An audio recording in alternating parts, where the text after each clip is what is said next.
We live in times when things that were yesterday unthinkable are happening before our eyes.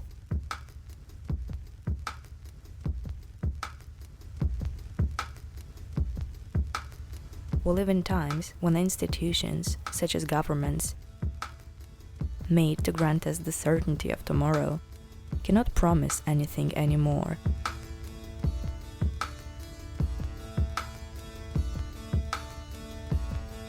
The central theme of our days is uncertainty.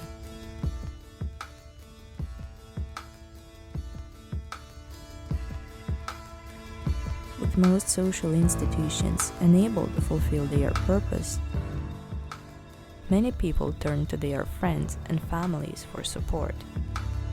Within friends and family circles, our intentions and obligations are informal, so we can hardly talk of certainty. But would we obtain it if we formalized some of our friends and family relations? Say you have 1,000 friends. With each of them, you make an assurance documented someplace. An assurance that says, if some sort of emergency happens to one of you, the other will send support of $100.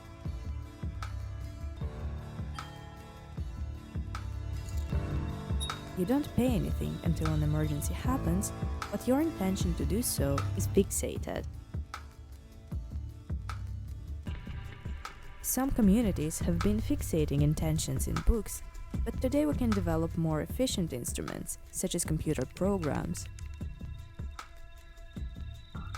The amount you can count on in case of an emergency depends on how many people you have mutual agreement with.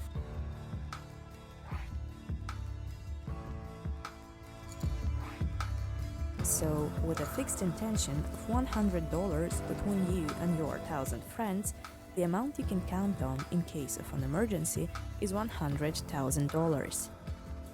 As soon as something serious happens, you mark it in the app, and your 1,000 friends get notified.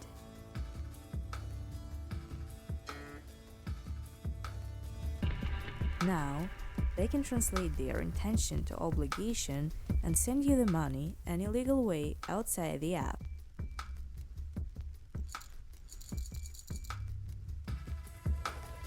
Or they can withdraw their intention instead. They will not be required any explanation if they choose to withdraw. If you withdraw your intention, your connection with a member in an emergency breaks. If you don't react to the emergency notification, your connection breaks as well. If you switch from intention to obligation and don't fulfill it, the system will mark that as a part of your reputation. Since for most situations you will not need the full amount of $100,000, you can set the required amount and the deadline for gaining it.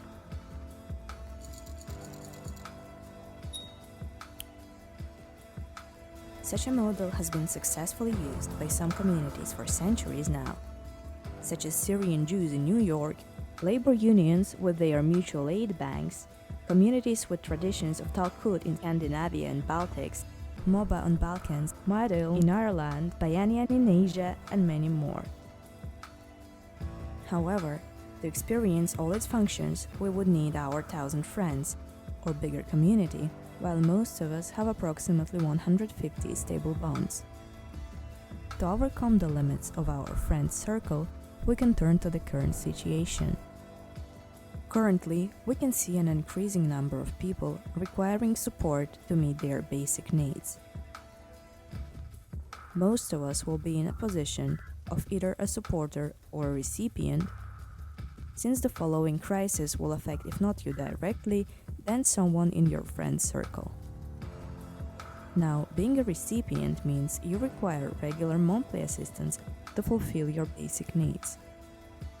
Being a supporter means you're a source of support to someone.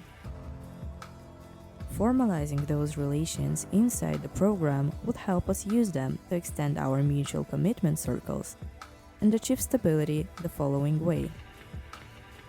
Firstly, the one who requires support sets the amount to monthly cover their basic needs. Secondly, as a supporter, if you think the amount set is reasonable, you subscribe to a comfortable monthly donation. By setting monthly support for someone, you get to see their other supporters and mutually secure yourself with them.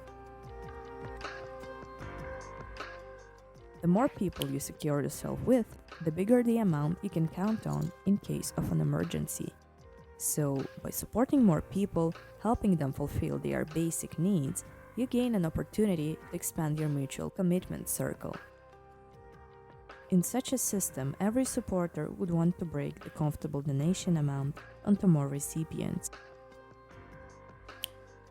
Doing so, the amount you donate stays the same, while the number of mutual commitments increases, and so does your certainty about a safe tomorrow.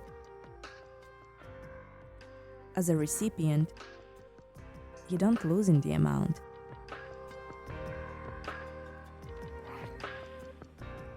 But receive it in smaller fractions by a bigger number of supporters.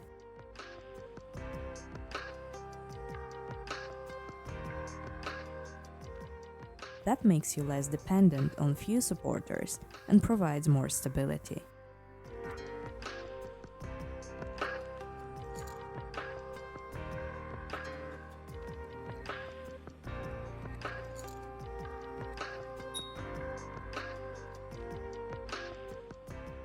Now, most of us are in some way supporters in everyday life, and by formalizing that, we will achieve a new quality to the actions we do and distribute our resources more evenly.